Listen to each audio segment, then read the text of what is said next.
Welcome to this explainer.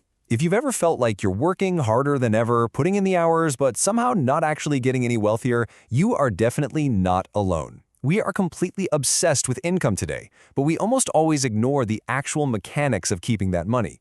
So today we're going to completely transform how you look at your finances by unlocking the secret of quiet wealth, using a brilliant century-old Japanese philosophy.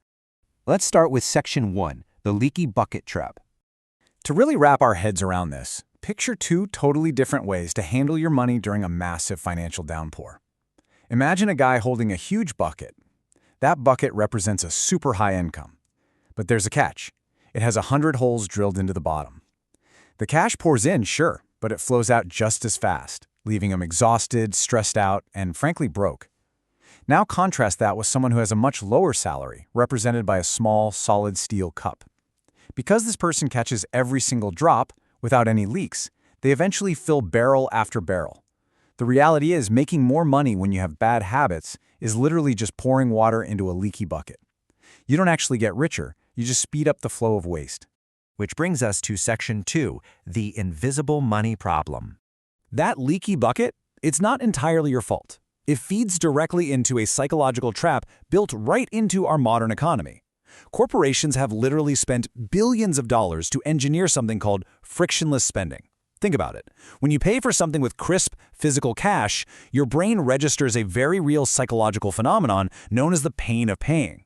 But when you just casually tap a card or use one-click buying on your phone, that natural protective pain is completely numbed. You don't feel a thing until that credit card statement casually drops at the end of the month. Money has essentially become invisible to us, just a bunch of meaningless numbers floating on a screen. Let's dive into Section 3, the art of kakabo. To fight back against this digital numbness, we're turning to an amazing system invented way back in 1904 by Japan's very first female journalist, Hani Motoko. It's called kakeibo, which roughly translates to household financial ledger. And the absolute beauty of this system is that it is entirely analog. No fancy digital apps, no automated spreadsheets, just a physical notebook and a pen. Because here's the thing. When you physically have to write down latte, $6.50 on a piece of paper, your brain processes that transaction in a completely different way. You pause, you actually ask yourself, wait, is this really worth the ink? It forces you to stare your spending right in the face and make that invisible money visible again. And crucially, kakeibo flips the traditional financial equation totally upside down. Normally, most of us operate like this. We take our income, we subtract all our expenses, and whatever is left over equals our savings, which, let's be honest, is usually a big fat zero. But the kakeibo way flips the script. Income minus savings equals expenses. You pay yourself first. If you want to save $500 from a $3,000 paycheck, you pull it out immediately. Then you force yourself to live creatively on the artificial scarcity of the remaining $2,500. It's a total game changer. Moving on to Section 4, mindful money habits. The real power of this system lies in its daily ritual, where you categorize everything into 4 very specific buckets. First up is survival, your absolute non-negotiables like rent, groceries, and medicine. Second is optional. This is your classic leaky bucket territory, things like dining out and impulse shopping. Third is culture, like books, courses, and museums. Kakeibo actually encourages this as a vital investment in growing your mind. And fourth is extras, those unexpected car repairs or birthday gifts. Every single evening, you sit down and take just 3 minutes to write your receipts into these buckets. Look, most people wait until the end of the month to look at their finances, which is basically an autopsy. By then, the patient is already dead. Kakeibo acts as a daily checkup, forcing you to confront your choices while the memory is fresh. Now, when it comes to that highly dangerous optional bucket, kakeibo has a genius little mechanism for impulse control. To break out of that modern dopamine shopping loop, you introduce a strict cooling off period. It goes like this. First, you write the item you're craving down on a wish list. Second, you wait exactly 30 days, no exceptions. And finally, you reevaluate.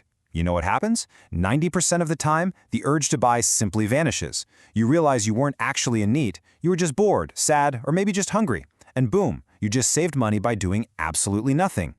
And by learning to love, clean, and repair the things you already have, you're actively rebelling against consumerism. This builds right into the beautiful Japanese philosophy of monozukuri, which implies a deep, profound respect for materials and craftsmanship. Our entire consumer economy relies on you being constantly dissatisfied with what you currently own, But when you take the time to polish your old shoes instead of buying new ones, or delete junk files off your phone to make it faster instead of immediately upgrading, you drastically reduce your desire for newness. You actually become the master of your material world, rather than just another slave to the mall. Which leads us nicely into Section 5, the true definition of wealth. All of this brings us to a major paradigm shift regarding how we actually define what it means to be rich. Wealth is not your income. Let me repeat that. Wealth is not your income. It is the gap between what you make and what you spend. Imagine someone making a massive $200,000 a year, but they spend exactly $200,000. Their gap is zero. They are running on a treadmill, and if they lose their job, they're completely destitute in 30 days. Now contrast that with someone making a modest $50,000 but only spending $30,000. They've created a $20,000 gap. That second person is significantly wealthier because they actually own their time. You can't always control your income, but you can absolutely always widen the gap by controlling your spending. So what is that gap actually doing for you? Well, a Keikibo practitioner views savings not as some boring, restricted fund you can't touch, but as hiring tiny workers. When you save $1,000, you aren't losing spending power.